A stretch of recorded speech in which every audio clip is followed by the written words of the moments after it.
ये पकड़ा गया अमेरिका में, उसके पीछे वजह है। लॉरेंस के भाई के पास था फर्जी पासपोर्ट लेकर अमेरिका में घूम रहा था और जब पासपोर्ट चेक हुआ तो पता चला फेक है। उसके बाद अमेरिका की एजेंसियों ने इसे पकड़ लिया।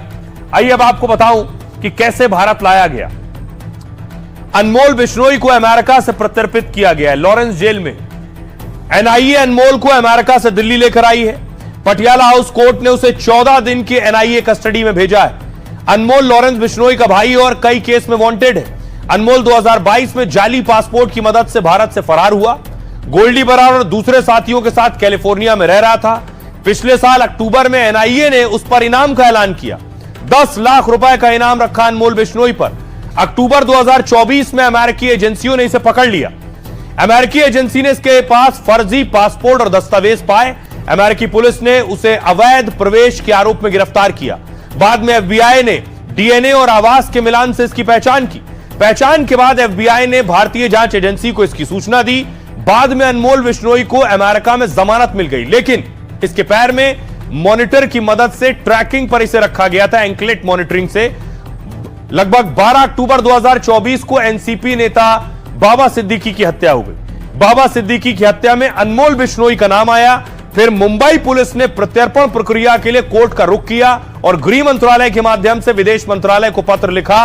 अनमोल एनआईए की लिस्ट का 19वां आरोपी है जिसे गिरफ्तार किया गया है। अनमोल ने गोल्डी बराड़ और लॉरेंस को कई बड़ी वारदातों में मदद की है। 2020 से 23 के बीच चली जांच के बाद एनआईए ने केस में चार्जशीट दाखिल की।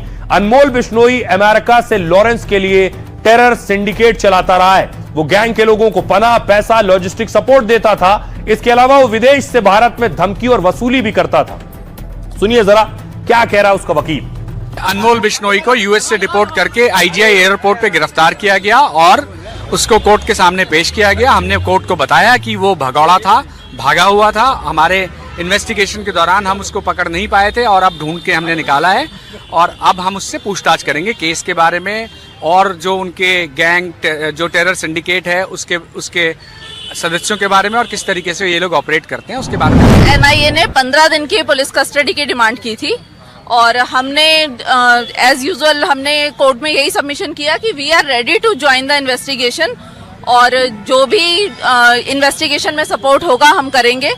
और ऑनरेबल कोर्ट ने 11 दिन की पुलिस कस्टडी ग्रांट की है। जब से ये केस रजिस्टर हुआ है, एनआईए ने इन्वेस्टिगेशन टेक ओवर की है, तब से ही एलिगेशंस ही हैं इस चीज के रिगार्डिंग। आज तक एक मेन चार्जशीट, उसके बाद 4 सप्लीमेंट्री चार्जशीट्स ऑलरेडी इस केस में फाइल्ड हैं, बट किसी तरह का टेरर एक्टिविटीज से कोई लिंक एनआईए अब तक एस्टेब्लिश नहीं कर पाई है।